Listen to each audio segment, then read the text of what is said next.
going on, you guys? Petplatypus here, and it's time for my first review of JoJo's Bizarre Adventure, Diamond is Unbreakable, and this is episode 1. So before I get into the review, I just want to mention the Dragon Ball Z versus Yu Yu Hakusho comparison video, April Fool's prank.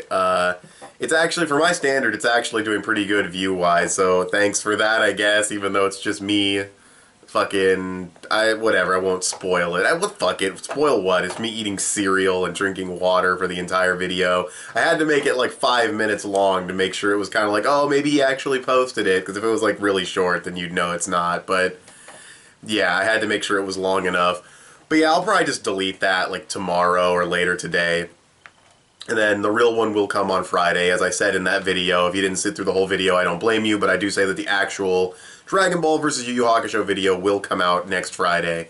So look forward to that. But anyways, JoJo's Bizarre Adventure.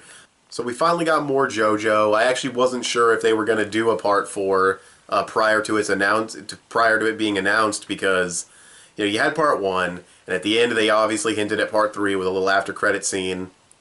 And then they did part 3. They gave it the double length, 48 episodes. It wraps up the stuff with Dio, and you move on from there to all the other JoJos. So I thought, well, part 3 is the most commercially successful outside of Japan. Jotaro's the most popular JoJo.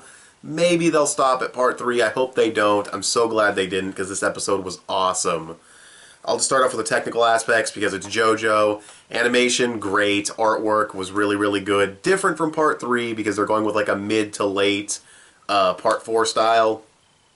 I have read the manga, not the whole thing though. I think probably 6 or 7 arcs I didn't read because they announced the anime, so I said, well, fuck it, I just won't finish reading the manga right now. So, which is fine, because I was trying to find like digital colored versions of it, and those weren't like fully up to date, so I didn't mind setting it down.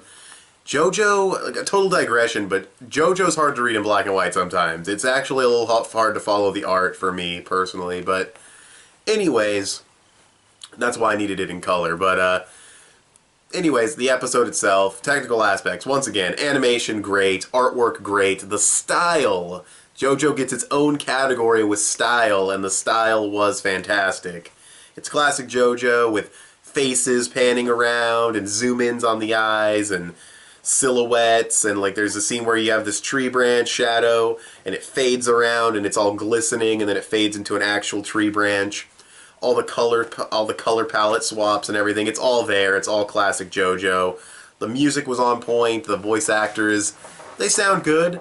I'm actually surprised that Koichi actually sounds older than I was expecting him to sound, but that's fine. He'll definitely play a bigger role later, but for now he's just he's kind of like the observer. He's kind of like our eyes, the normal guy seeing all this crazy shit happen. And yeah, so it establishes the characters, because I can't really say there's story progression because it's the start of a new overall arc in the JoJo series, but it's good with establishing the characters. It reestablishes Jotaro, tells us what he's been doing in the meantime, becoming like a marine biologist and shit. It introduces Koichi, it introduces Josuke, his mother. His mother's straight up savage, dude. When this fucking dude was hitting on her, just boom, just slams his head into the fucking car door. That was badass. And, yeah, I guess the last thing I'll mention, I forgot to mention about the animation, the background art's very interesting. The background art is kind of like, from what I saw, I wasn't paying attention to the background the entire time, but it seems like the background art is very much in, like, permanent color palette swap, which is very interesting. It looks really cool. And a lot of the art on the background stuff looks like animation cells. It doesn't look like background, like watercolor paintings or anything.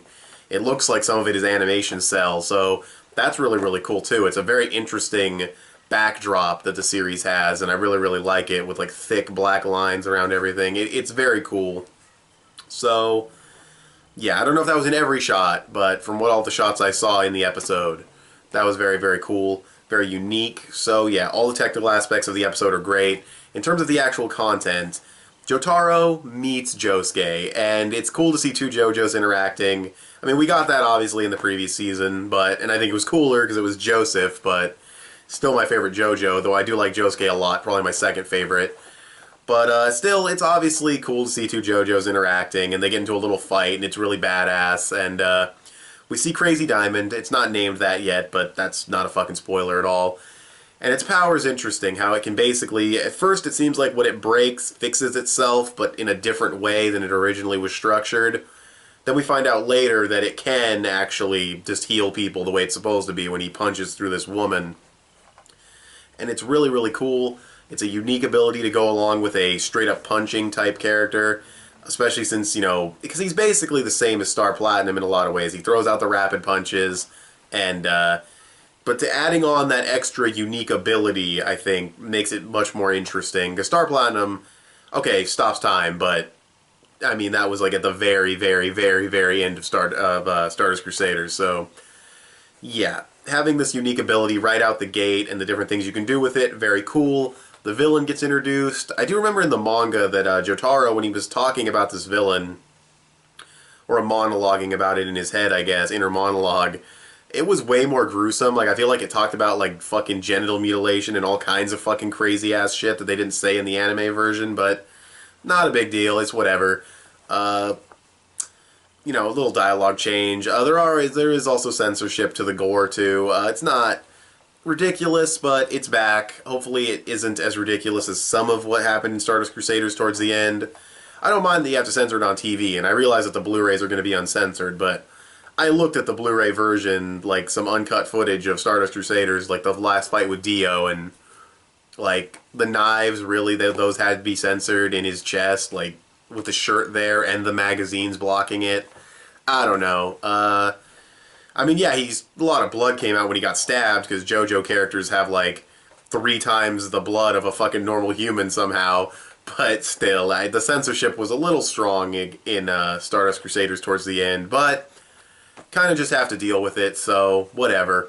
I don't know, it was a good episode. I pretty much said everything I need to say about it. Next episode was not called Part 1, which is awesome, because I don't think they need to extend that first stand fight into more than one episode, but a lot of Part 4 arcs were pretty long, so they're not long, like super, super long, but they were like a lot of 10 to 11 chapter, you know, like long, you know, encounters with stand users, so hopefully they can get the pacing just right, because a lot of the Stardust Crusader 2-parters were very much kind of a slow setup in the first one, then the payoff in the second one. Hopefully there can be a little bit more spiced up to that formula, because Diamond's Unbreakable, it follows similar patterns in, you know, stand user after stand user, but there is more story here. There is a lot more plot and character development, so it's definitely going to be a fun ride. Can't wait to see how it's animated. Can't wait to see those later arcs that I did not read in the manga. So, yeah, with all that being said, I'll give this episode a solid 8 out of 10. It was a fun episode. I enjoyed it immensely. Cannot wait for next week. So, what did you guys think of this episode of JoJo's Bizarre Adventure? You can tell me in the comment section below. You can follow me on Instagram or add me on PSN. I'm petplatypus on both. You can give this video a thumbs up and share it on social media. Both of those would help me out a lot. Subscribe if you haven't already or if you like what you've seen here, and I'll talk to you guys later. Bye.